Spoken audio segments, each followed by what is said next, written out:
ఏవిటీ gold cup. చెప్పేది అర్థం కాకపోతే రుచి చూస్తే మరోలేనిది.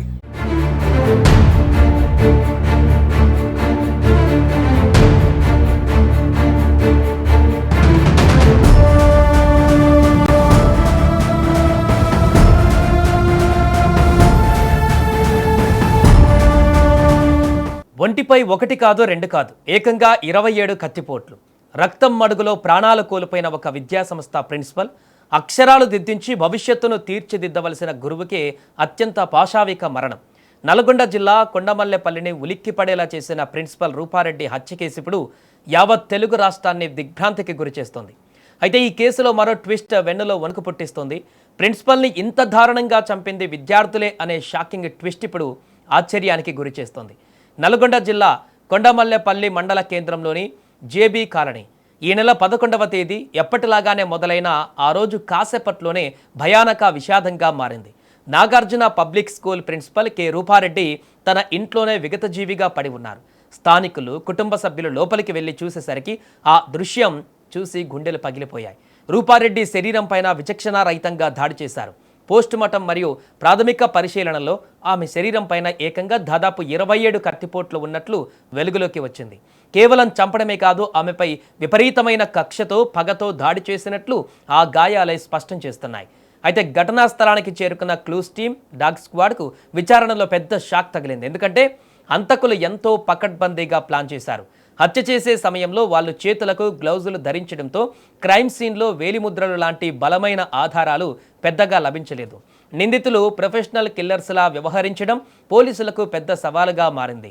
జిల్లా ఎస్పీ ఆదేశాలతో రంగంలోకి దిగిన డీఎస్పీ శ్రీనివాసరావు వెంటనే 3 ప్రత్యేక బృందాలను రంగంలోకి దించారు. కాలనీలోని ప్రతి సీసీటీవీ ఫుటేజీని జల్లెడ పట్టడం మొదలుపెట్టారు. విచారణలో స్కూల్ సిబ్బంది, కుటుంబ సభ్యులు, కాలనీవాసులు ఇలా ఏకంగా 80 మందికి పైగా అనుమానితులను ప్రశ్నించారు. ఇదే సమయంలో కాలనీ చివర్లలో ఉన్న సీసీటీవీ కెమెరాలలో ఒక కీలక క్లూ దొరికింది. సంఘటన జరిగిన సమయానికి అటు ఇటుగా 20 నుంచి 25 ఏళ్ల వయసున్న కొందరు యువకులు అనుమానాస్పదంగా సంచరించినట్లు ఫుటేజ్లో రికార్డ్ అయ్యింది. దీంతో ప్రత్యేక నిఘా విభాగం రంగంలోకి దిగి mobile tower data, local networks track చేయడం ప్రారంభించింది.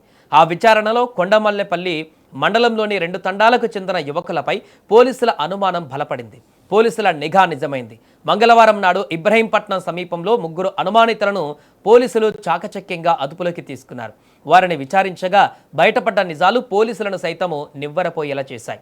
ఈ హత్యకు పాల్పడింది ఎవరో బయట గ్యాంగ్ కాదు, సాక్షాత్తు ఆ పాఠశాలలో చదివిన పూర్వ విద్యార్థులతో పాటు ప్రస్తుతం అక్కడే 10వ తరగతి చదువుతున్న ఓ విద్యార్థి ఇందులో ఉన్నట్లు సమాచారం.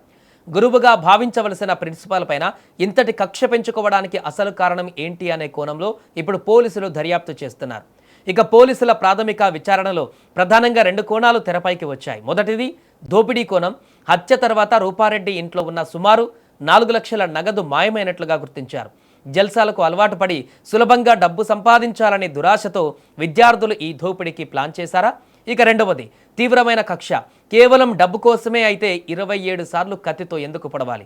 చదువు విషయంలో మందలించారనా, లేక ఏదైనా వ్యక్తిగత విషయాలలో జరిగిన గొడవల వల్ల ప్రిన్సిపల్పై ఇంతటి పగ పెంచుకున్నారా? అంత క్రూరంగా అంతమొందించే స్థాయికి ఆ విద్యార్థుల ఆలోచనలు ఎందుకు దిగజారాయి? గ్లౌజులు వాడడం, రెక్కి నిర్వహించడం, హత్య తర్వాత నగదుతో పారిపోవడం, ఇవన్నీ చూస్తుంటే ఇదొక పక్కా ప్రీప్లాన్డ్ మర్డర్గా స్పష్టమవుతుంది. నిందితుల నుంచి హత్యకు ఉపయోగించిన ఆయుధాలు, చోరీ చేసిన నగదును స్వాధీనం చేసుకునే ప్రక్రియలో పోలీసులు ఉన్నారు.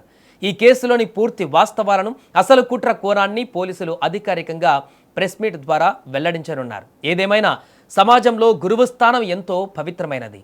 అలాంటిది విద్యాబుద్ధులు నేర్పిన ప్రిన్సిపల్నే విద్యార్థులు ఇంతటి దారుణానికి గురిచేయడం సమాజంలో యువత ప్రవర్తన, క్రైమ్ వైపు మల్లుతున్న తీరుపైన తీవ్ర ఆందోళన కలుగుతోంది.